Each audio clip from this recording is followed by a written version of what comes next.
Hello my friends and welcome back. It's Friday, happy end of the week for you.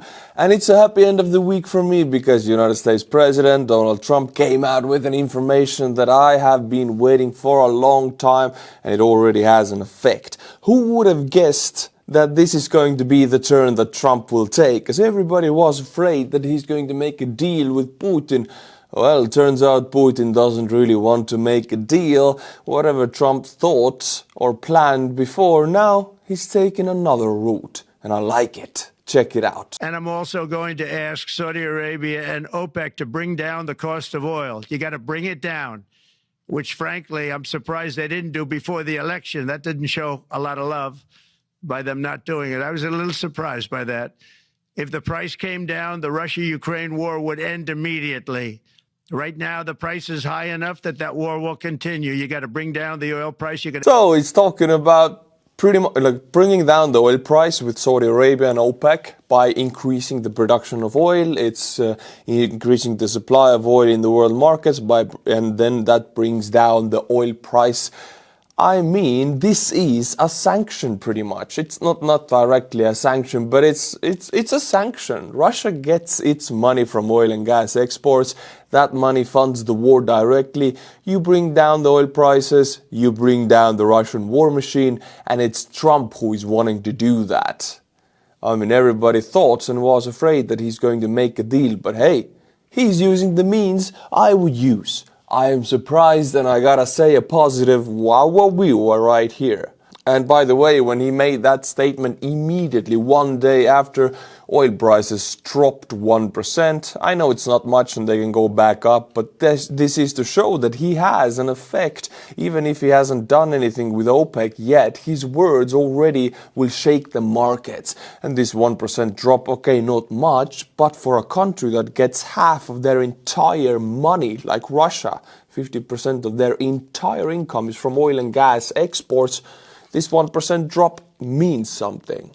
So, I like where this is going. By the way, how do Russians react to it? We know how the Kremlin reacted to it. We know how regular Russians reacted to it. Let's get through all of it. And I'm having a lot of fun reacting to the Russian reactions. The Kremlin says nothing new in President Trump's threats to impose new sanctions on Russia if an agreement on Ukraine is not reached. This comes from Putin's press secretary, Pskov. We don't see any particular new elements here. You know that Trump was the American president who most often resorted to sanctions methods. He likes these methods. We are very closely monitoring all rhetoric, all the statements. We are carefully recording all the nuances. Well, I'm glad they are, because it don't matter who does it. Was it Biden or Trump? What is true and what I've always been saying is sanctions work. They're effective, and United States has a lot more sanction weapons that they have not used. For example, one of them is bringing down the oil prices across the world's markets. If Trump will unleash that weapon, that kraken, it will really hurt Russia. I hope he does. Now let's see ordinary Russian reactions to it, just from Telegram channels. Sladkov plus Blues says, Trump threatens us twice in 24 hours. No illusions. A capitalist who doesn't care about other countries. No matter. Russia is like a Kamaz truck. The more you load, the better it goes. How tightly can you blockade 1/6 of the planet's Earth's land? I was also outraged by Trump's lies. I quote, Russia helped us win the war, the Great Patriotic, like the Second World War. They barely persuaded these Anglo-Saxons to take part in the military actions in Europe in 1944. I guess Sladkov does not know about the United States' aid to the Soviet Union in millions of tons of trucks, ships, planes, food, even cigarettes, weapons, ammunition, everything that the Soviet Union used to defeat, or not defeat, just grind down the Third Reich. Sladkov needs to learn some history. Now we go to Vayenkor Katenok. Trump's insulting, impudent and smug statements are, of course, not a call for peace, but an ultimatum. Wow, very nice. If I would ever thought that I would see a word where Trump makes an ultimatum to Russia, which Russians are not in a forced position, I mean, this is a good position to be, a demonstrative ultimatum, so that the whole world can hear. So that if Russia accepts it, running to make peace with terrorists and murder, what? Trump will look not like a peacemaker, but like a winner, like the one who bent and bent Russia.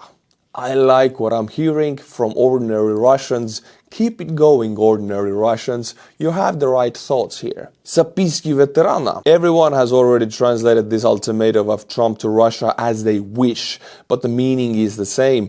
Either do as I said, or I will put even more pressure on you with sanctions.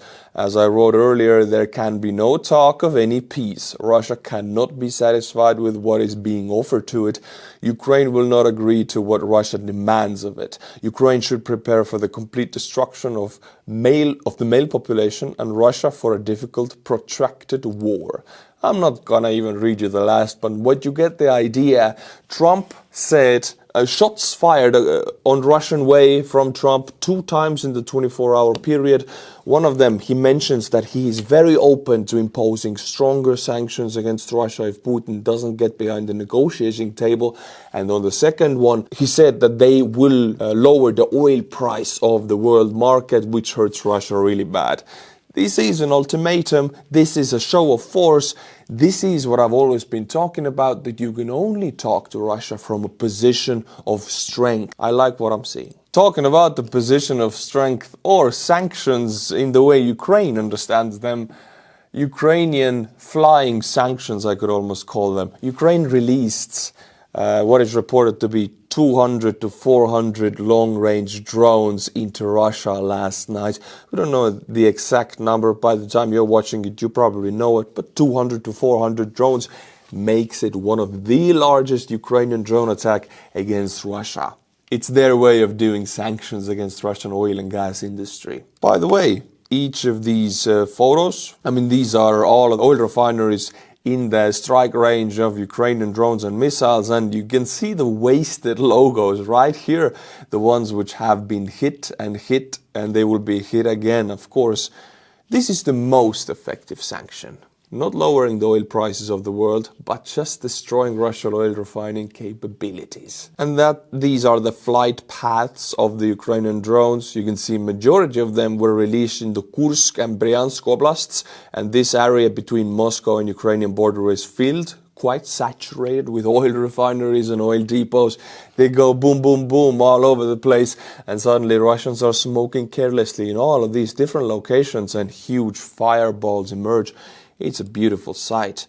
Now, I don't know if I can show you, but first of all, it's Gremny electronical plant in Bryansk. It is burning beautifully.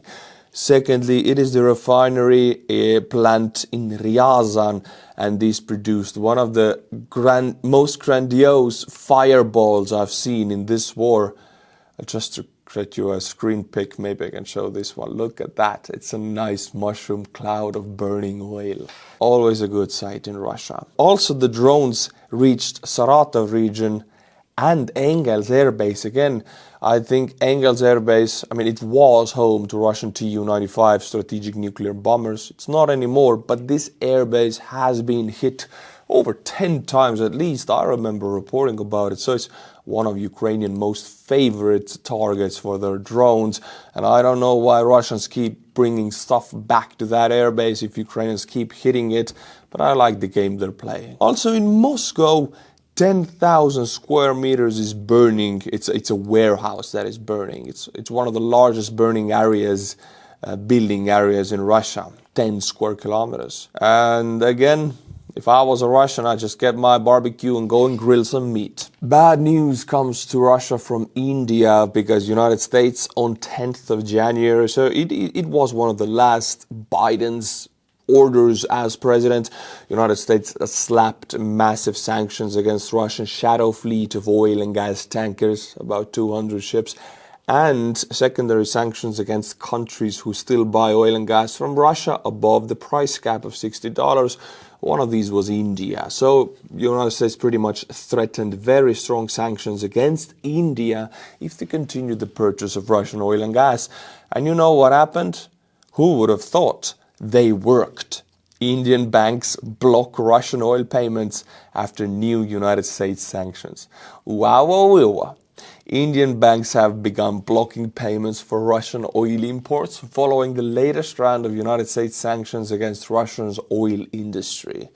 The US on January 10th announced large-scale sanctions against major Russian oil companies and nearly 200 vessels of Moscow's shadow fleet. This is very nice because a massive amount of money comes to Russia from India every month. We're talking tens of millions of dollars monthly, if not more. And state banks in India are now not paying anymore. Private banks are still paying because they can be more free about it. State banks do not risk United States sanctions, meaning again US has hurt Russian income in the span of tens of millions of dollars per month. If Donald Trump continues on this path, for some reason he's deciding suddenly to continue on the path that Joe Biden was set, sanctions, economic pain for Russia. He's choosing the same path by working with OPEC to bring down the oil prices. That works, that hurts Russia. I'm just very surprised he continues on the same path because I thought these two guys are very different in that regard. Turns out the more they're different, the more they're the same, as the French say. On the same topic, let's go to Russia, because there we can see Gazprom, the biggest Russian oil and gas exporter and producer. It's a state-owned company, and it reflects very perfectly how the Russian state is doing. Gazprom seeks to raise Russia's domestic gas prices. So, the largest gas-supplied country, Russia, needs to raise gas prices in Russia for the consumers. This spells a lot to us that the Russian statistic of their economy is not showing. Their statistic is showing, oh, we're doing good, economy is growing, we're making a lot of money, the ruble is stable. But hey, why does Gazprom need to raise prices for a commodity that they have the most in Russia? Natural gas. Russian gas giant Gazprom, squeezed by plunging sales abroad as the Ukraine conflict prompts European buyers to turn away, is seeking to raise regulated prices at home to fund investments. Gazprom incurred losses of almost $7 billion in 2023, its first annual loss in more than 20 years, amid dwindling gas trade with Europe, once its main sales market. I don't even need to read you the rest. The main info here is Gazprom is taking a massive loss yearly right now. We're talking close to $10 billion. Secondly, they're not making enough money to cover their costs. This is what a loss means, meaning they want to raise the prices for Russian consumers, but gas prices are actually regulated by the state in Russia. It's like a planned economy in that sense. The state doesn't agree to it because that would lead to a massive uproar from citizens who don't want to pay more. Why would we have to pay more since our country has the most reserves of gas in the world? We got to pay more. What the hell? Well, this news here reflects the state of the Russian economy better than any statistics you will see that shows that their economy is doing fine. It's not. Now, my friends, we'll go to the United Kingdom because a Russian spy ship entered the United Kingdom's British national waters, a British territory, pretty much you could say. And immediately UK reacted to it with its navy, and I'm so glad to see it. This is the kind of strong reaction that needs to happen in every country. A Russian spy ship named Yantar entered British waters, loitering and gathering intelligence about UK's underground, underwater infrastructure. HMS Somerset and HMS Tyne were sent to monitor them. The British then had the submarine surface close to the Russian ship, who then left the area. So, 2 ships and a submarine were sent to intercept the Russian ship, who then left the area. The point is, British have a lot of underwater sea cables that are very expensive, connecting them with all of the countries around the Isles, right? And Russia has the capability to destroy these cables, as we have seen with the cable destroyed between Estonia and Finland, for example. Fixing that cable for our country costs tens of millions. I'm not kidding you. It's like 30 million, something like that. It's very, very expensive for a small country. UK has a lot of these cables also, and it's the cheapest way to hurt a country. Just drag your anchor in the bottom of the sea, you destroy a cable, and the country has to spend 6 months and 15 million, 30 million on repairs. That's what the ship was doing there. So you gotta frighten these ships away. You gotta show force a show of force is necessary. Resurface your submarines, or I don't know, shoot a drone or a missile close to it. Do something. Fire warning shots. You gotta show force, otherwise they will break your cables. So I'm glad they frightened the ship away, because otherwise the price will be very expensive for the UK. We're talking tens of millions of pounds because one anchor was dragged across the bottom of the sea. Oi, a broken cable. Who would have known? I'll read you a beginning of a little thread and I'll give you my analysis then, because I think Ukraine has played their hand quite majestically actually before Trump took office. Ukraine pretty much made sure that Trump cannot, even if he wanted to, make any kind of deal with Putin, because they played in a way that Putin cannot accept any kind of a deal. Reuters, citing its sources, reports that Putin believes key war objectives have already been achieved, including securing land connecting mainland Russia to Crimea and weakening Ukraine's military. It also notes his awareness of the economic strain caused by the war. The article indirectly suggests that these factors might make Putin more inclined to strike a deal with Trump to end the war, given its cost and the claimed achievement of strategic goals. I don't agree with that Reuters analysis at all. I think Trump wanted to make a deal with Putin, and he already started negotiation in December 2024. Putin said no. That's the biggest surprise to Trump. That's like a massive surprise, because he is a massive deal maker, and he was like, what? I actually cannot control the outcome of the war, which he cannot, unless he uses force. He cannot do it with words. He just has to use force, like sanctions and reducing the oil price, which he's doing now. But in December 2024, his delegation and Putin's delegation talked, and Putin's delegation said no to the deal. Why? Because Ukraine is in Kursk. 500 square kilometers still controlled by Ukrainian forces. People have been criticizing Ukraine for sending elite brigades into Kursk, taking 1,000 square kilometers. Meanwhile, in eastern Ukraine, Russians are advancing. People say, why not send your elite brigades to the eastern Ukraine, where Russians actually are taking land?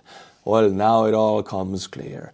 Russia, Putin, cannot, because of his ego, make a deal with the United States or Ukraine when Russian motherland, a part of Kursk Oblast, is controlled by Ukrainians. Putin has ordered two separate dates to take it back, October 21st, 24 and January 20th, 25. Both dates have been failed, and there are massive losses, including thousands of North Koreans in Kursk who are now gone. Putin cannot take it back, and he cannot make a deal while Ukrainians are in a position of strength, controlling a part of Russian land.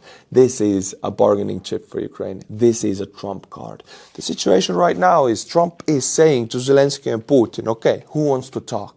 Zelensky says, we can talk, we can make a deal. And Putin says no. This makes Putin look like a true aggressor who doesn't want to talk.